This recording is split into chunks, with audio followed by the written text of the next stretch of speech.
Hello, Marc Hudson from Manchester Climate Monthly. Hello. Um, I'm aware that you were involved with the Call to Real Action report. Can you tell me a little bit about it, please? And maybe what your role was in it? Okay, so the Call to Real Action report was a response to a truly dreadful document called the Call to Action, and we inserted the word real. And to give you the full picture, we'd need to go back to 2007, when I was invited to be part of a writing group that was going to produce the Manchester City Council Climate Change Action Plan. And I attended a couple of meetings that were organised by a very sincere council officer, but these meetings sort of were poorly attended, and then one got cancelled, and then the whole process fizzled out and we didn't hear anything more of it. And then in the beginning of 2008, a document called the 17 Principles of Dealing with Climate Change, words to that effect, was released by the council. And it was actually quite a good radical document, and I publicised its existence and so forth.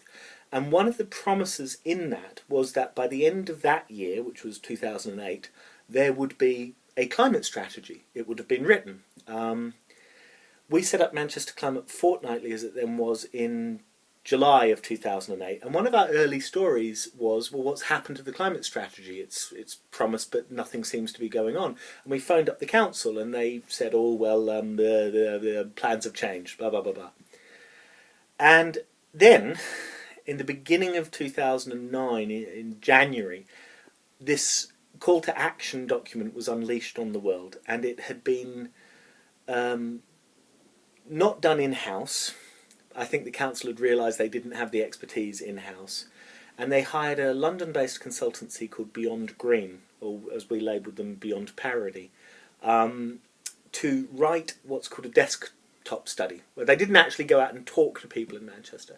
So this was a 50-page document that purported to explain what was going on in Manchester, and it was written in jargon, because that's how these things are written, and it clearly they hadn't actually talked to anyone on the ground other than 2 or 3 safe, approved, council-dependent wonks. And we were horrified. And my colleague Awa Aburawa, who now works for Al Jazeera, was actually at the executive meeting where this was agreed, and she said, well, where's the consultation? It promised in the 17 Principles document that you would consult, and you haven't consulted.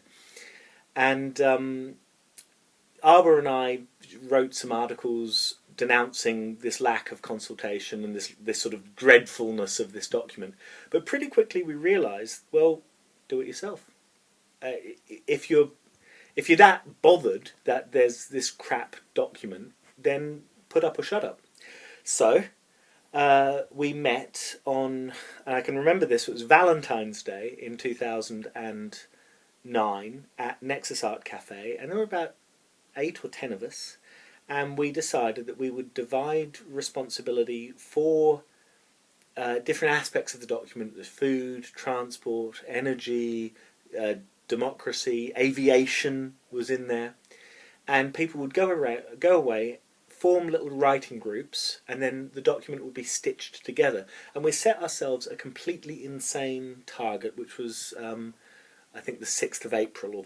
We said that we were going to launch this document on the 6th of April. We had no budget. All we had was goodwill, energy, and anger. Anger that the council could be that useless. And we did it. On the 6th of April, we had a launch event at Nexus Art Cafe again. Lots of people came. It was very exciting. The document itself, Call to Real Action, is incredibly uneven. There are some brilliant bits and there are some embarrassing bits, but you know, we put it together in 6 weeks. So I did a bit of writing, I did a bit of editing, but a lot of other people did better editing than me. And the coder to the Call to Real Action story, well, there are 2.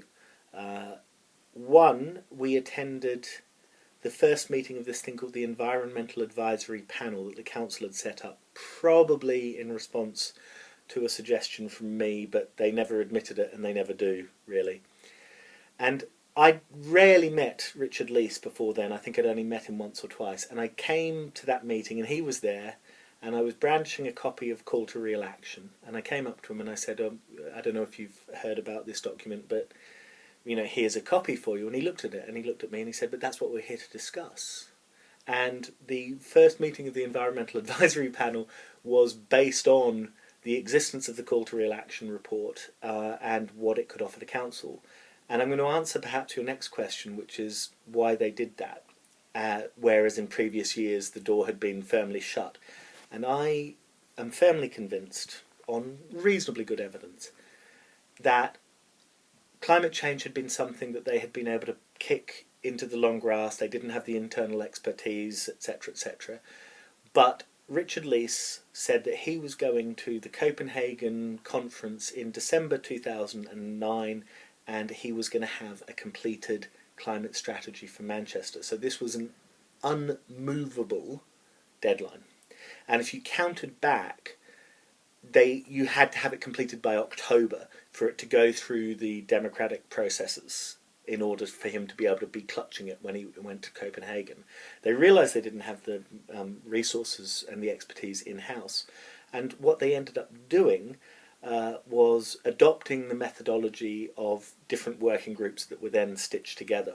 So that was a very interesting, illuminating 6-8 months of my life from then to then. Okay. Do you feel that the Manchester Certain Future Plan, and this is both the 2009 and the 2013 iterations, does justice to the real threat of climate change? Does the Manchester Certain Future document and its refresh in last year, I think? Yeah, sorry, 2020. Do justice to the threat of climate change? I can give you a one-word answer. No. I could give you a two-word answer, which is an expletive followed by no. There is a concept that I'm quite fond of called fantasy documents. So after Hurricane Katrina in the United States, there were all these lessons learned reports produced, and a sociologist of disasters, there are such things, are such people, labelled these as fantasy documents because they're all very well-meaning, they're all very logical, but they're never going to get implemented because to make the sorts of fundamental changes that these documents call for would upset the existing hierarchies, and the existing hierarchies of people know this and will defend their patch of turf. And it's no organised grand conspiracy, it's just if each individual institution, organisation is defending its turf, then nothing will change. And I think that the Manchester Certain Future document is a fantasy document, and the refresh even more so. And I think what's interesting when you reread it, and I don't reread it often, I have a life, but when I have reread bits of it, what strikes me is how many of the institutions referred to as delivery bodies no longer exist. This was written in 2009 after the financial crisis had started, but before the Conservative Liberal Democrat government came in and put forward its austerity agenda, before the North West Development Agency was abolished, before lots of other quangos were abolished. The science bit, I think, was solid. The 41% would give you some hope of a 2% reduction. You have to notice, though, that the baselines with these documents keep shifting. So goal 1 of the climate plan says a 41% reduction on a 2005 baseline. But of course the council, for its own internal plan, is using 2009-10 as a baseline and isn't bothered if other people choose their own baselines. Goal 2 of the Certain Future document had the potential to be genuinely radical. This is involving people in creating a low-carbon culture. Now, that also used the idea of a total carbon footprint, and these goals have all been quietly dropped. the total carbon footprint, they've just said, well, no one else was doing it, so we're not going to either, even though we promised we would. The idea that everyone in the city would have a day's carbon literacy training by 2013, that's gone. And in fact, the concept of a low carbon culture has been steadily reduced to the point where it will be regarded as success if everyone has access to a day's carbon literacy training. Apparently, lots of individuals having had this training and gotten the certificate aggregates to all of us living in a low carbon culture. I mean, to call this intellectually bankrupt would be too polite and too kind. The refresh document didn't seem to have acknowledged that in the intervening 3 years we'd had both the failure of Copenhagen, but also, more importantly, increasing scientific evidence that 2 degrees was going to be harder and harder to reach. And they didn't revisit that 41% goal because they were already failing at 41%. And if you're a bureaucrat or a politician, the only direction you're going to move a target that you're missing is easier. You're not going to make it harder. Does that answer your question? Yeah, it does. Okay. Therefore, thinking on that basis, do you think